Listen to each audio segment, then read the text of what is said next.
ನಮಸ್ಕಾರ ಎಲ್ಲ ವೀಕ್ಷಕರಿಗೆ.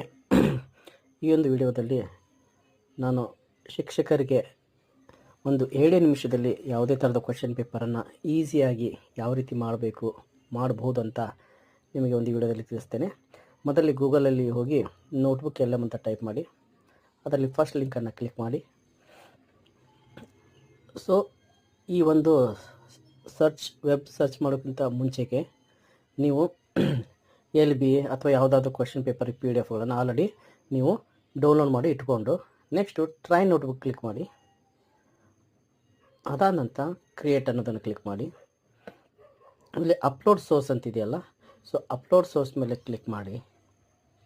ಅಲ್ಲಿಂದ ನಮಗೆ ಸಂಬಂಧಪಟ್ಟಂಥ LBA ಕ್ವೆಶ್ಚನ್ ಪೇಪರ್ ಆಗಿರಲಿ ಅಥವಾ ಯಾವುದೇ ಸಬ್ಜೆಕ್ಟ್ CBSE ಇರ್ಬೋದು, ಸ್ಟೇಟ್ ಸಿಲೆಬಸ್, ಯಾವುದೇ ಸಿಲೆಬಸ್ನಲ್ಲಿ ಪಾಠ ಮಾಡುತ್ತಿರುವಂತಹ ಶಿಕ್ಷಕರು ತಮಗೆ ಸಂಬಂಧಪಟ್ಟಂತಹ ಆ ಪಾಠದ PDF ಈ ರೀತಿಯಾಗಿ ಅಪ್ಲೋಡ್ ಮಾಡಿ ಕೆಳಗಡೆ ಬಂದುಬಿಟ್ಟು ಚಾರ್ಟ್ ಅಂತಿದೆ, ಅಲ್ಲಿ ಕ್ವಶನನ್ನು ಆ ಒಂದು ನೋಟ್ಬುಕ್ LMಗೆ ನಮಗೆ ಏನು ಬೇಕಲ್ಲ ಆ ಒಂದು ಪ್ರಶ್ನೆಯನ್ನು ಅದಕ್ಕೆ ಕೇಳಬೇಕಾಗತ್ತೆ.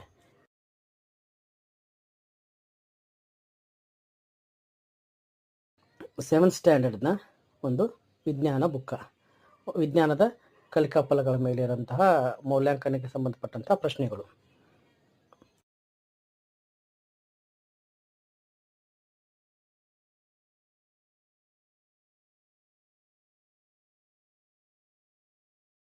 ಅದನ್ನು ಸಬ್ಮಿಟ್ ಮಾಡ್ತೀನಿ.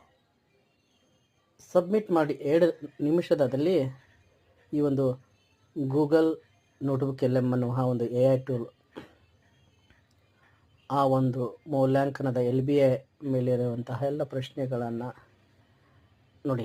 ಖಂಡಿತ ನಿಮ್ಮ ಮೊದಲ ಪಾಠದ ಪ್ರಶ್ನೆ ಪ್ರಾಣಿಗಳು ಮತ್ತು ಸಸ್ಯಗಳ ಸಾಗಾಣಿಕೆ, ಇಲ್ಲಿ ನೋಡಿ ಪ್ರಾಣಿಗಳು ಮತ್ತು ಸಸ್ಯಗಳ ಸಾಗಾಣಿಕೆ ಪ್ರಶ್ನೆ 1.